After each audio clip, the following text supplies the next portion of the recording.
जय हिंद साथियों, डॉक्टर संग्राम पाटिल बात कर रहा हूँ। साथियों, जवाहरलाल नेहरू यूनिवर्सिटी की जो वाइस चांसलर है शांति श्री धूलीपुड़ी पंडित, इस मैडम ने बड़ी महत्वपूर्ण बात कही उनके एक भाषण में।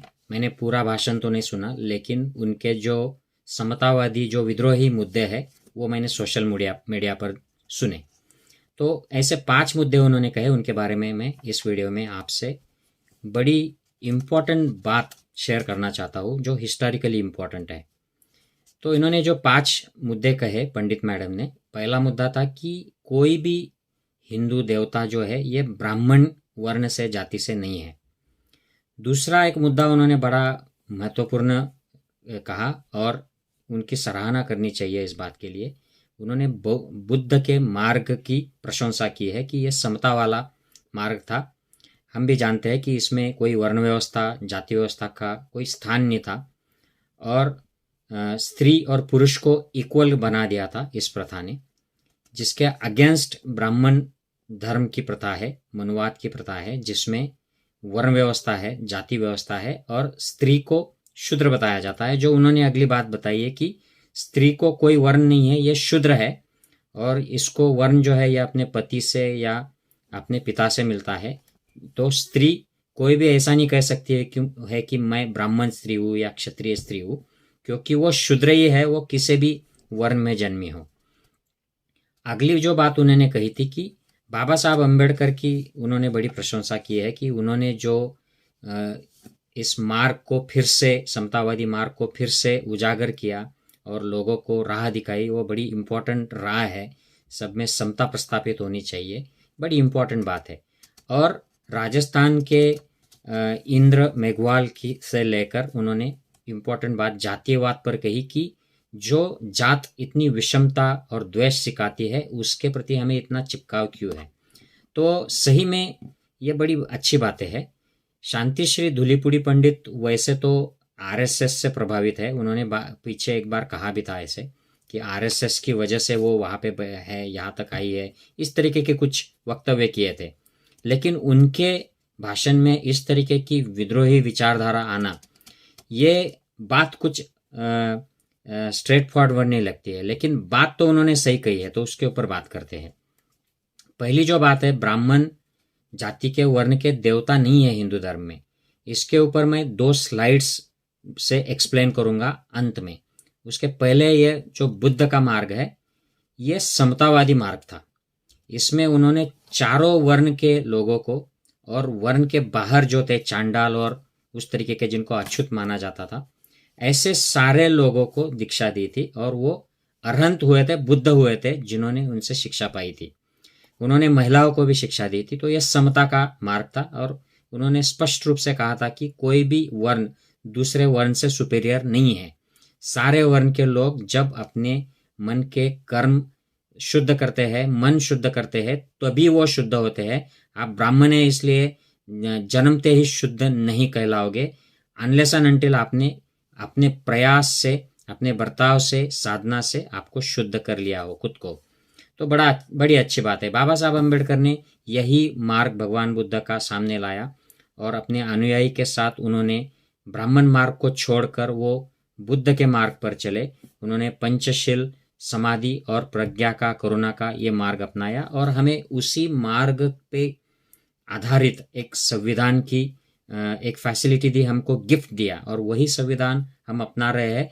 और उसी संविधान की ये देन है कि शांति श्री धूलीपुड़ी पंडित जैसे शूद्र कहलाने वाले स्त्री लिंग के लोग आज राष्ट्रपति हुए हैं, आज प्रधानमंत्री हुए हैं, वाइस चांसलर हुए हैं। दुनिया के अलग अलग देशों में आज भारत के ब्राह्मण धर्म की, जो आज हिंदू धर्म कहलाता है, वहाँ की महिलाएं अच्छे पदों पर अपने कर्तृत्व को सिद्ध कर पाई है इसी संविधान की वजह से।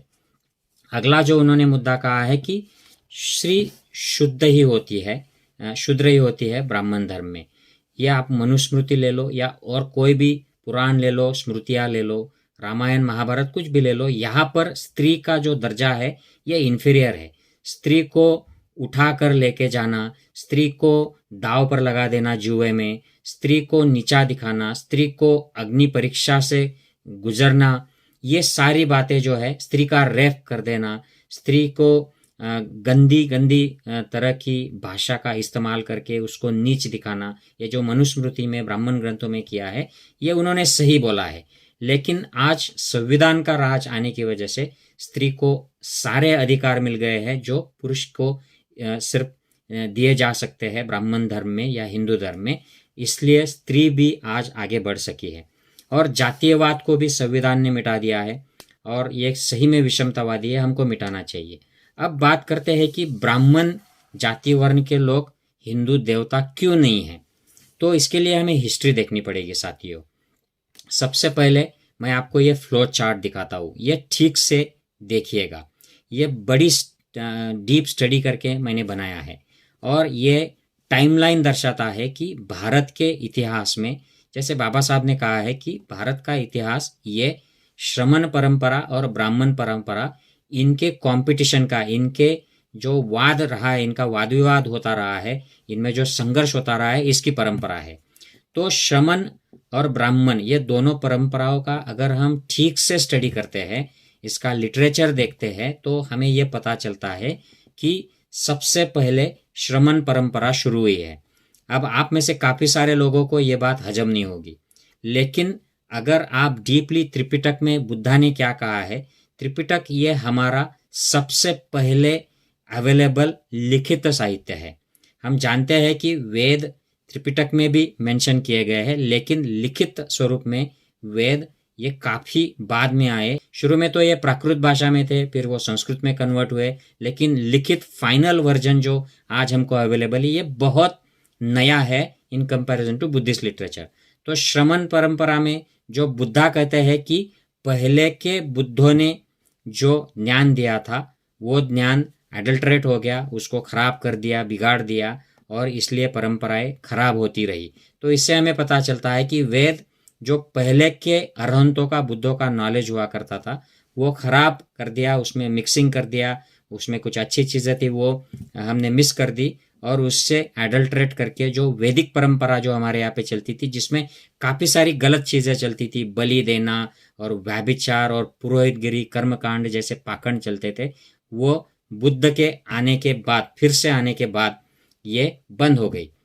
और बुद्ध खुद मेंशन करते हैं कि मेरे पहले भी काफ़ी सारे लोग सम्यक संबुद्ध हुए हैं। तो बुद्ध आने के बाद फिर से श्रमण परंपरा जो है ये स्ट्रांग हो गई, क्योंकि इसमें शील, समाधि और प्रज्ञा की जो साधना है वो फिर से इंट्रोड्यूस हो गई। और श्रमण परंपरा 800-1000 साल तक भारत भूमि पर रही, भारत के बाहर भी गई, लेकिन उसके बाद इसमें फिर से मिलावट शुरू हो गई। और हम देखते हैं कि ब्राह्मण परंपरा फिर से स्ट्रांग हुई, उसका पुनरुज्जीवन हुआ। और ये जो परंपरा इस बार स्ट्रांग हुई, ये शंकराचार्य ने स्ट्रांग की। इसमें पुराने जो वेद थे उनको संकलित किया गया, उसको काफ़ी मॉडिफिकेशंस भी उसमें हो गए। बुद्ध के साहित्य से काफ़ी सारी चीज़ें ली गई, रामायण, महाभारत, पुराण, अलग अलग स्मृतियाँ ये लिखी गई। और उस वक्त के जो बुद्ध साहित्य में जो जातक कथाएं थी, बुद्ध की अलग अलग परंपराओं में जो देवियाँ, देव माने जाते थे, इसका मतलब ये अरहंत लोग थे, ये लौकिक थे, परलौकिक नहीं थे। मतलब ये कोई ऐसे हमारे दुनिया के बाहर के, ऊपरी दुनिया के लोग नहीं थे। जो लोग मुक्त होते थे, अरहंत होते थे, उनको देव, देवता ऐसे कहा जाता था। और जातक कथा में जो भगवान बुद्ध ने चीज़ें सिखाई थी, उनके पात्र उठाकर, जैसे राम हो, कृष्ण हो, लक्ष्मण, सीता, युधिष्ठिर, विदुर, ये सारे पात्र उनको बदलकर रामायण, महाभारत और अवतार जैसी स्टोरीज में कन्वर्ट हो गए। बुद्ध की जो मूर्तियाँ यीशु क्रिस्त के लगभग जो शुरू हुई थी, गुम्फाएं और अलग अलग जो स्तूप बने और कार्विंग्स हुए, शिल्पकला हुई, उनको धीरे धीरे ब्राह्मण धर्म के देवताओं में कन्वर्ट कर दिया गया। और ये भगवान बुद्ध का शिव हो गया, भगवान बुद्ध का विष्णु हो गया, और बुद्ध ही अलग अलग देवियों में, देवताओं में कन्वर्ट होने लगे। ये कश्मीर से लेकर कन्याकुमारी तक जो सारे इम्पोर्टेंट जो टेम्पल्स है वो सारे कन्वर्ट हो गए। ये सारी डिटेल जानकारी बाला साहब ठाकरे के पिताजी प्रबोधनकार ठाकरे जो है, इन्होंने अपनी देवळांचा धर्म और धर्माची देवळे, मतलब मंदिरों का धर्म, धर्म के मंदिर, इस किताब में डिटेल में दी है।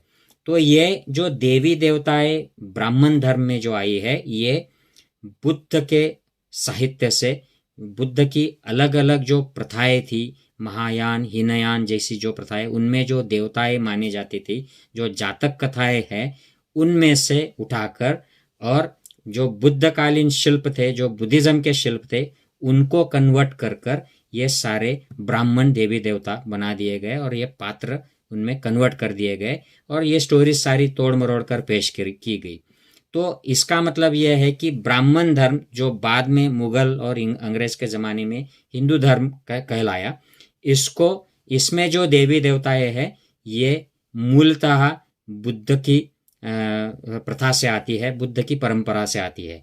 और बुद्ध की परंपरा में तो कोई वर्ण व्यवस्था थी नहीं कि ये जो अरहंत हो गया ये ब्राह्मण हो गया या क्षत्रिय है या शूद्र है। हालांकि उनके वर्ण होते थे, लेकिन एक बार वो बुद्ध की परंपरा में आए तो उनको ऐसे कोई लेबल नहीं लगता था। सारे सिर्फ श्रमण परंपरा के लोग होते थे, उनमें समता होती थी। तो इसलिए उनमें ब्राह्मण देवी देवता या क्षत्रिय देवी देवता ऐसे उनको कहना मुश्किल है और कहना भी नहीं चाहिए, क्योंकि वो उचित नहीं है। तो इसीलिए ब्राह्मण देवी देवता वो नहीं है जो ब्राह्मण धर्म में लिए गए हैं बुद्धिज्म से, वो ब्राह्मण नहीं है, वो क्षुद्र भी नहीं है, क्षत्रिय भी नहीं है। और ये जो इन्होंने कहा है कि शंकर दलित है या आदिवासी है, ये आदि शंकराचार्य के वक्त शंकर एक देवता बनाई गई और बुद्ध की जो मूर्तियां थी उनको शंकर में कन्वर्ट की गई। और ये भी 9वीं 10वीं सदी में, शतक 9th और 10th सेंचुरी में ये तैयार हुआ, आदि शंकराचार्य के बाद। इसके पहले कोई भी शंकर भगवान नहीं मिलता है, किसी भी लिटरेचर में नहीं, और इसके शिल्प भी नहीं मिलते हैं। ये सब 8वीं 9वीं 10वीं सदी के बाद ही मिलते हैं।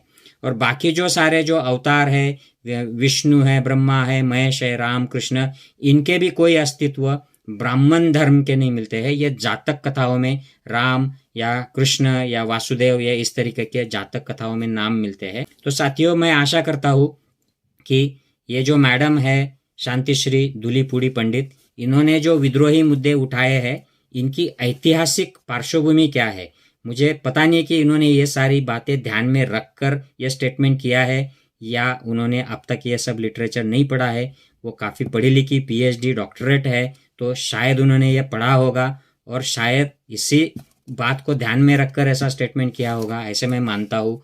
कोई भी बात हो, लेकिन उन्होंने जो स्टेटमेंट किया है उनके लिए उनको अभिनंदन, उनकी सराहना करता हूँ। क्योंकि औरत अगर ऐसे आगे जा आकर इस तरीके की विद्रोही बात सामने रखे, औरतों के अलग अलग जात और समूहों के हक के लिए बात रखे विद्रोही तरीके से, तो इससे हमारे समाज में पॉजिटिव ही बदलाव आएंगे।